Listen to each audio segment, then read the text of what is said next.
Alors la médecine intégrative, c'est un concept qui existe depuis une trentaine d'années aux États-Unis, qui articule en fait la médecine allopathique, conventionnelle, et ce qu'on appelle les thérapies complémentaires, acupuncture, hypnose, méditation, dans finalement une prise en charge très personnalisée du patient et en même temps holistique. Ça repose d'abord sur quelque chose de fondamental qui est l'écoute du patient, c'est un des fondements.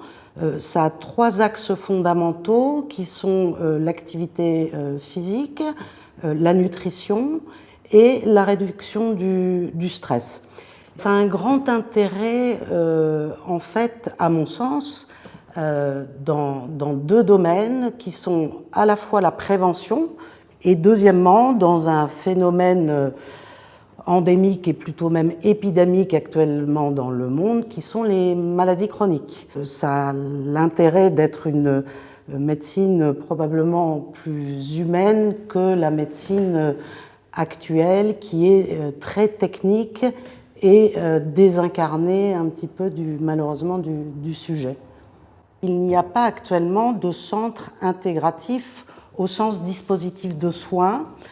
En revanche, de ci et de là, et de manière de plus en plus déployée, on a des thérapies complémentaires qui viennent s'insérer dans les services de manière plutôt associative en termes de financement, et en particulier, je dirais, dans le domaine de la cancérologie et de la douleur.